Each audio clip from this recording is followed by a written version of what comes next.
thing about self-discipline is that it is necessary for everything you do in your life. You have to be self-disciplined. Working out, you got to work out every day. You got to stay in shape. If you don't stay in shape, you die. When I'm working out, I always do one extra rep, one extra set, because it's a promise I kept to myself. But working out might not be a priority for every single day because you've got things going on in your business world and with your family and all that. So guess what? It's a priority for my life, so I do it in the morning before my day even starts. If you change your mindset and really focus it on what discipline really is, you start to welcome discipline. You welcome self-discipline into your life. And here's the biggest thing. It's a pattern. It's a pattern I keep of me. I always do a little extra. I always go the extra inch. And the quickest and easiest place to do it is the gym. Because I can always grab one more weight, one more set. And here's what it does. It shifts your identity. The benefit of discipline in my eyes has always been that through discipline, I get things done. I do it in the morning before my day even starts. So I can still handle the priorities for the day, but I got my workout done. So long term, I look up in a year and I'm not out of shape and breathing hard when I go up in the stairs because I maintain that discipline on a daily basis. Most people go through life never discovering what their talents are. Most people never develop their talents. You need to tell you no more snack, no more desserts, no more TV, we working out now. They have skills and abilities, but if you don't nurture them, if you don't develop them, they will never serve you. Your gifts can take you many places if you develop your gifts. The best gifts come from the bottom. I value myself enough to give 120% or don't do it. And that if you decide that my life deserves my developing this what I do well. Why are you only giving 50%? What's wrong with you? I grant you that if you begin to work to develop your gifts, you'll develop a strong sense of happiness. You'll get a larger vision of yourself, because part of beginning to get a larger vision of yourself, all of us need some area of our lives where we can have a feeling of competence. When other folk are having a good time, you've got to have the strength of character. You need to tell you that you owe you something. As you begin to develop and expand your skills and your talents and your vision of yourself, you will always be in control of your destiny. I want freedom. And for me, disciplining myself means more freedom.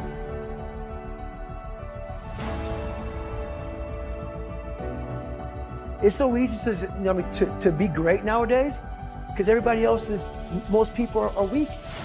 This is a softened generation. So if you have any mental toughness, any ability, if you have any fraction of self-discipline, the ability to not want to do it but still do it.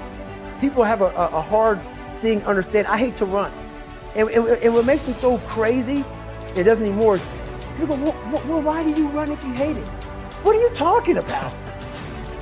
I don't want to take showers and eat either. I hate that too. That's life, man. It wasn't until I changed that mentality that I became somebody. I hated going to school, so guess what? I was dumb. But if you can get through to doing things that you hate to do, on the other side is greatness. That's what people understand. By me running, I am callous in my mind. I'm not training for a race. I'm training for life. I'm training for the time when I get that 2 o'clock in the morning call that my mom is dead or something happens tragic in life. I don't fall apart.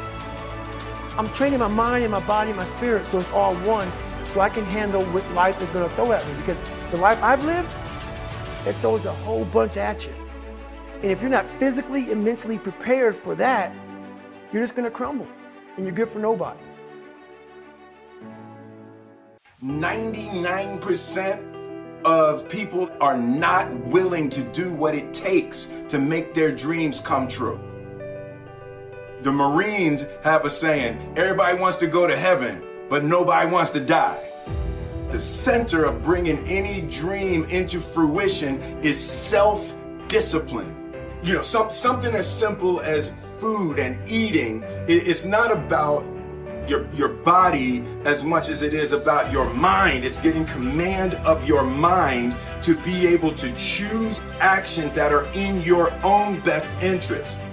Every day we are choosing that's not in our own best interest. So if the world is attacking you and the world wants to fight you and the world's trying to hold you down, so you're gonna kick yourself in the balls? So you're gonna stop yourself from getting what you dream. And I think the word discipline has kind of gotten a bad name. We think about it in terms of punishment. I'm not talking about discipline in that way. I'm talking about discipline in the sense that you forego immediate pleasure for the exchange of long-term self-respect. I believe that self-discipline is the definition of self-love. That when you say that you love yourself, that means that you have behavior towards yourself that is loving. Self-discipline is the center of all material success. You cannot win the war against the world if you can't win the war against your own mind.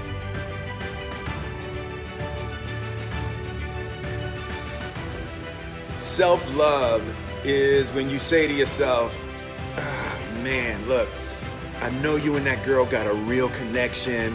I know y'all vibe, but that's your girl's cousin. So I love you too much to let you do that. It's like you say to yourself, hey man, look, I know you want to eat that pizza and it'll be really good, but I can't let you eat that, man, because if you eat that pizza, you're going to feel like and I love you too much to let you eat that. Self-love is, hey, look, I know you got a test on Monday, and I know you really want to go out with your friends. It's Saturday night, you want to go out, but if you fail that test, you're not going to feel good about yourself. I love you too much to let you go out tonight. Self-discipline is self-love. If you want to be happy, you have to love yourself, which means you have to discipline your behavior. The road to sustained happiness is through disciplining your behavior. We tend to base our self-esteem on what other people think. And that's not really self-esteem. Self-esteem is supposed to be how we feel about ourselves. And I was just saying how dangerous it is to allow other people to determine how you're going to feel about you. And it's kind of like looking into a broken mirror. You're going to look in a broken mirror and then change your face to try to look good in this defiled, busted, broken mirror. And it just, other people's opinions is a really way to determine how we feel about ourselves. Life can be brutal. Life can be unforgiving. If I had to sum up in one word the difference between the greats and the average, the difference between the successful and the nobodies of the world, one word, one attribute to describe the difference: discipline. If you don't have the discipline, you can forget about the trophy. You can forget about the success, the greatness. All champions have discipline. It's the discipline to work hard.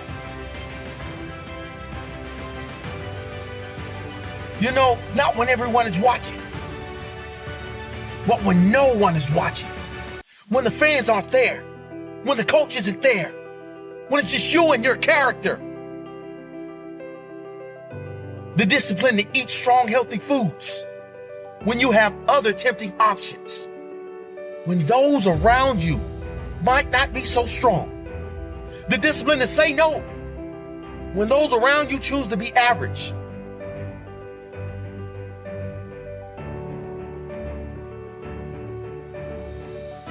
The discipline to keep going when it hurts. Because life doesn't give you what you want. It gives you what you deserve. And if you haven't worked for it, if you haven't sacrificed for it, if you haven't given your all, then you don't deserve it. And you won't get it. Push through the pain.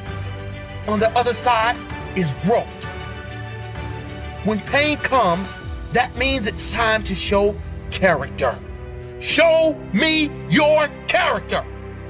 Remain disciplined. Stay strong. When it all seems hopeless, keep plugging away. Nothing can stop you if you don't stop for anything. Don't stop for anything. Never break your discipline. Remain faithful to yourself and your vision. When it gets painful, push harder. Push through the pain. You gotta have the discipline to do 11 when your opponent stops at 10. The discipline to keep going when it hurts. Because life doesn't give you what you want. It gives you what you deserve. And if you haven't worked for it, if you haven't sacrificed for it, if you haven't given your all, then you don't deserve it. And you won't get it. Show your character. Remain disciplined. Stay strong. Don't say why the pain. Don't say why me. Say try me. Say, is that all you've got? Give me more. Keep plugging away when there seems to be no hope of victory. When you don't see the results. Hang in there. Be strong. Be brave. Remain disciplined. And your time will come. I was weighing like 297 pounds, and I had to make a change in my life.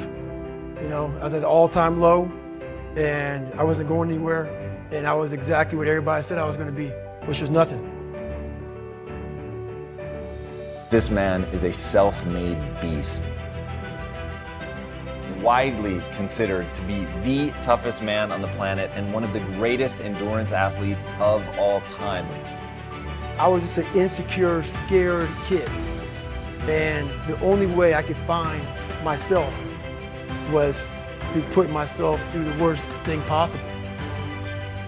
He's the only member of the U.S. Armed Forces to complete SEAL training, the U.S. Army Ranger School, and the Air Force Tactical Air Controller training. He's completed the infamous Destroyer of Men, known as Hell Week, 3 times, including 2 in a single year, and 1 that he started and finished with multiple stress fractures and a hernia. No one was here to help me. And the feeling I had every morning, I started shaving my head when I was 16 years old. And the feeling I had every morning, I looked in the mirror, was horrible. And I didn't want to feel like that anymore. And how I felt was a kid going nowhere, a kid that was scared. And most kids will accept that and look for help. But the best thing that happened to me, no one helped me. He served in combat in Iraq, was the bodyguard for the Iraqi Prime Minister. He once held the Guinness World Record for most pull-ups in 24 hours at 4,030. No one felt sorry for me. No one looked at me and said, like this day and age, they'll take you in and they'll tell everybody, stop picking on this person. Back then, they didn't care. I had to build calluses in my brain the same way I built calluses on my hands. So I broke the Guinness World Record for pull-ups a long time ago, but I failed at it twice. And I did 67,000 pull-ups in trying to break this record. So to do 4,030 pull-ups, I had to do 67,000 for training for that. He's run 8 consecutive 100-mile races over 8 back-to-back weekends. He ran over 7,000 miles in a single year, and that is the equivalent of running 267 marathons. I saw myself as the weakest person God ever created.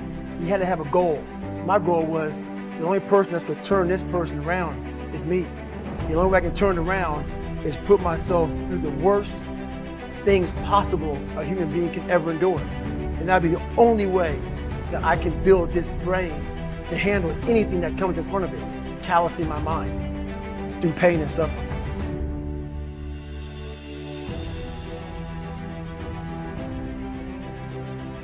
The only way you're ever going to get to the other side of this journey is you have got to suffer to grow.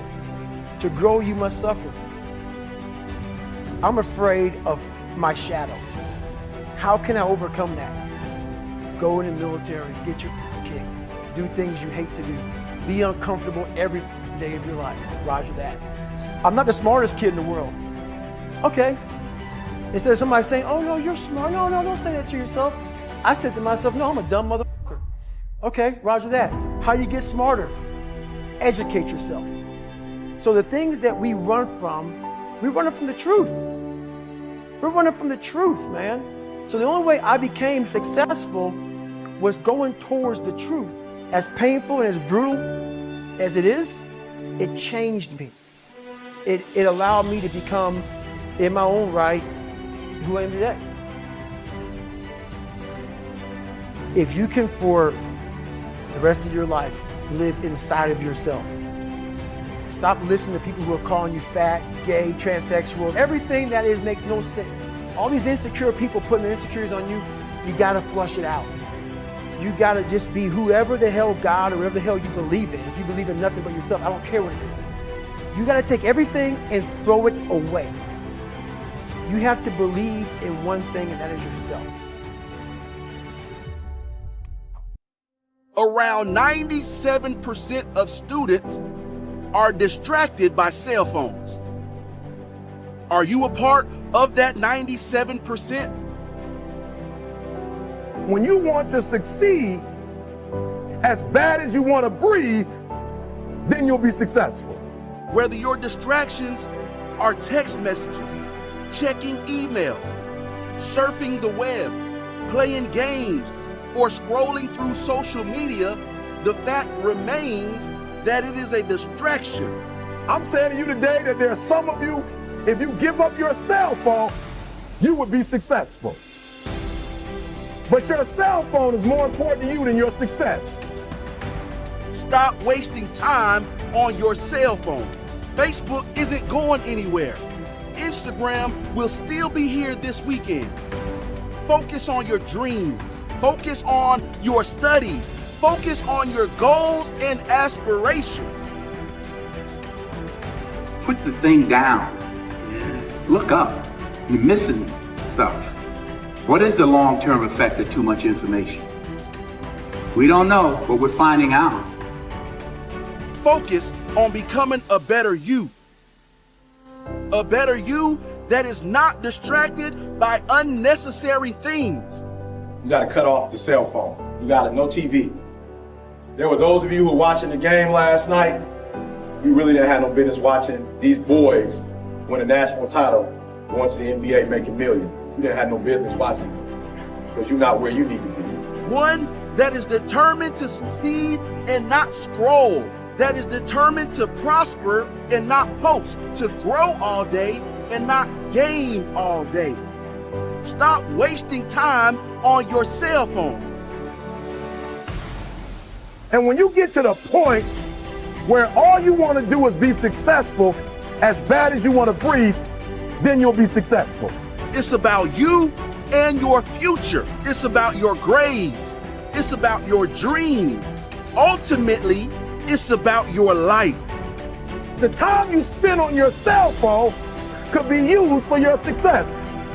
The time you could be using to be successful, you're using it on the cell.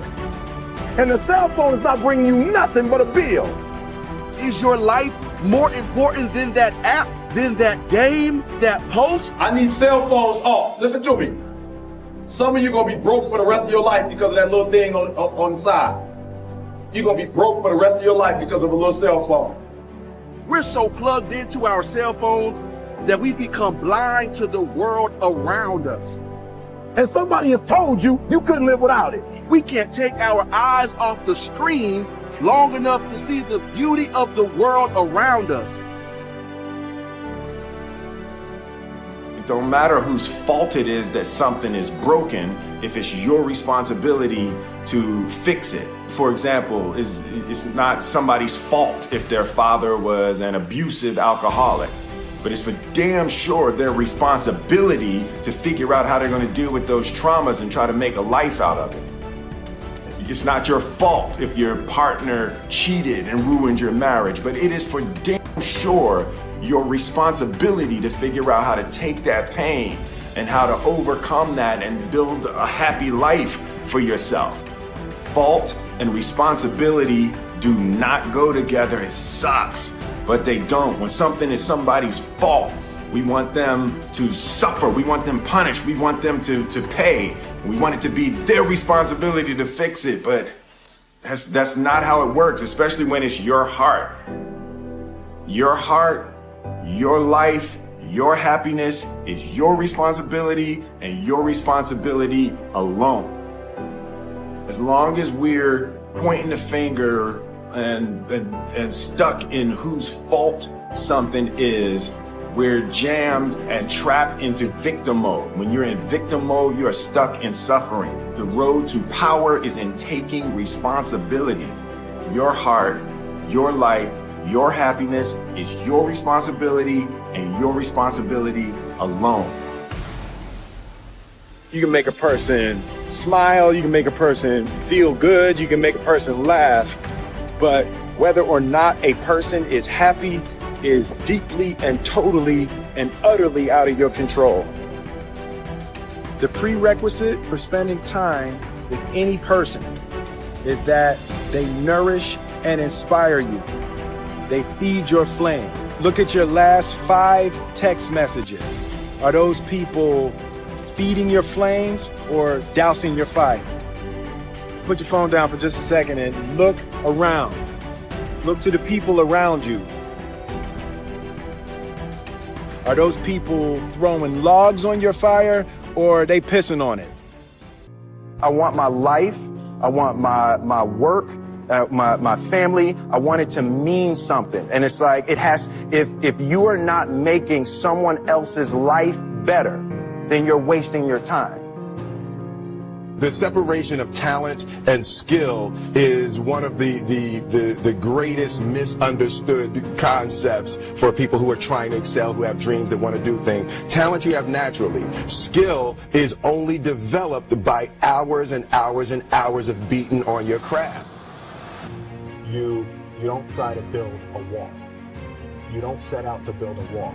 You don't say, I want to build the biggest, baddest, greatest wall that's ever been built. You don't start there. You say, I'm going to lay this brick as perfectly as a brick can be laid. There will not be one brick on the face of the earth that's going to be laid better than this brick that I'm going to lay in this next 10 minutes. And you do that every single day, and soon you have a wall. And I think psychologically, the advantage that gives me over a lot of people that I have been in competition with in different situations is it's difficult to take the first step when you look how big the task is. The definition of who I am is very clear to me, and it also redefines who I want to be, in that I know for a fact that I'm stronger than I thought I was.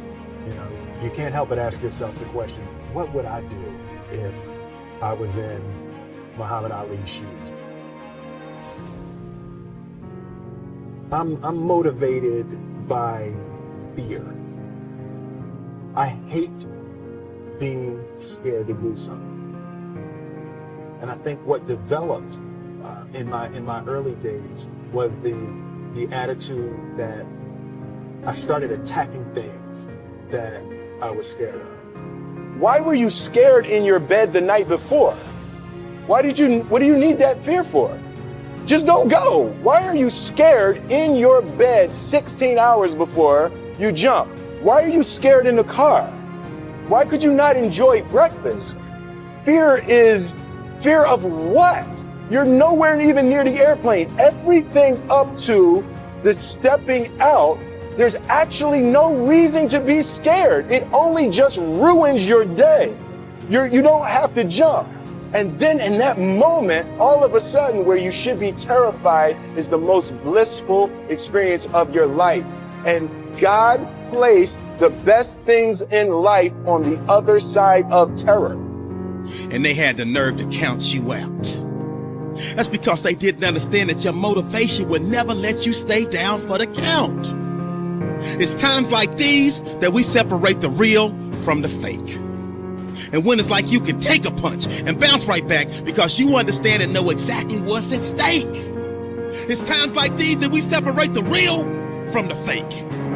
And when it's like you can take a punch, bounce right back because you understand and know exactly what's at stake. It's money time, baby. And this is for all of the marbles. It's put up or shut up. Survive in advance. Win or go home. And that's why you spend all those hours grinding. That's why you spend all those hours pushing yourself to the limit. You spend all those hours running. That's why you spend all those hours sacrificing. You spend all those hours sweating because you know there will be no time for regretting, fretting, or letting yourself or your teammates down. See, you are bound and determined to enter into the realm of greatness that's reserved for you and only you. And so if the day ever comes that you're tired enough to quit, then I need you to act like a car with 4 flats and retire. I don't think you heard me. I said, if the day ever comes that you are tired enough to quit, then I need you to act like a car with 4 flats and retire. Next level success is reserved for those that are willing to not start counting the reps until it starts hurting. Not start counting the shots made until their arms are dead tired. Not start counting the sprints until they're already breathing hard. I heard a wise man say, it hurts, but it works. I say when it hurts, then and only then will you start receiving the perks, the accolades, the attaboys, the attagirls, the great jobs, the alley-oop lobs, the celebration parties with the lobster and shish kebabs, the hoisting of the banners, the sizing for the rings, the smiles, the hugs, and all of the love and respect in between. See, some of you out there, you in the dark. And you know what I need you to do for me when you're in the dark, right? Turn the lights on when I'm talking to you, because I don't think you heard me. I said next level success is reserved for those that are willing to not start counting the reps until it starts hurting. Not start counting the shots made until their arms are dead tired. Not start counting the sprints until they're already breathing hard. So just when they think you're about to throw in the towel, that's when I need you to recall all of the days that you went that extra mile. All of them days that your friend said you were foul, when you said you couldn't hang out because you were dialed in. You were locked in. You were in a zone. So you had to be strong because you knew the day would come when you would have to show the world that you could overcome any adversity, any obstacles, any hardships, any setbacks, because you were prepared for any and everything. And you understood that it would be impossible to run with them cheetahs when you're walking with the turtles. You understood that it would be impossible for you to run with the cheetahs when you were walking with the turtles. So your mindset is that of a track star, and that gives you the mental strength to leap over life's hurdles, to power through the speed bumps, to push through the roadblocks, and continue to grind past any and every obstruction that attempts to deter you from your ultimate goal of next level success. So the stresses of the world, you laugh at them. The dreams they say are out of your reach, you grab at them. The things they say you can't achieve, you take a stab at them. And when the bullies of life try to knock you out, you stick and move and you jab at them. I said the stresses of the world, you laugh at them. The dreams they say are out of your reach, you go and grab at them. The things they say you can't achieve, you take a stab at them. And when the bullies of life try to knock you out, you stick and move and you jab at them. And on the rare occasion that you take a punch from life and it knocks you down, you dig deep, and then you dig deeper, and then you dig even deeper, because you understand that this is the moment to pick yourself up, push through with determination and grit, because of all your resiliency, commitment, hard work, perseverance. You have now put yourself in position to show the world that you got that dog, and your inner dog has no quit. I said this is the moment to pick yourself up and push through with determination and grit, because of all your resiliency, commitment, hard work, Perseverance. You have put yourself in a position to show the world that you got that dog. And your inner dog has no quit. I hated jumping out of airplanes. I hated shooting guns. I hated the job as a Navy SEAL. But I did it because I wanted to change myself. Everything I do, I'm not really comfortable doing. But if you choose to go that route, to go be a Navy SEAL, you might as well go be the hardest mother in the world. Because if you're choosing to do something, you have two routes. You can go there and be a little weak person and get through barely, and that's your reputation. Or you can go through the hardest guy you can possibly be, and that's your reputation. So my whole thing is, if you're gonna choose to open that door in Iraq or Afghanistan, open the mother, go in hard. Because they're gonna remember you by slowly opening it and peeking in. So if you're gonna open it, and you made the mind to open it, don't. If you're choosing to do something, attack it. Because they're gonna remember you as not attacking it. So I want to be remembered. You can hate me. There's one thing you can't say about me. I didn't attack it. So that's the mentality to have. If you're gonna do something, you might as well attack it, because you can do it anyway. Who on this earth would still be going right now? You are. You are.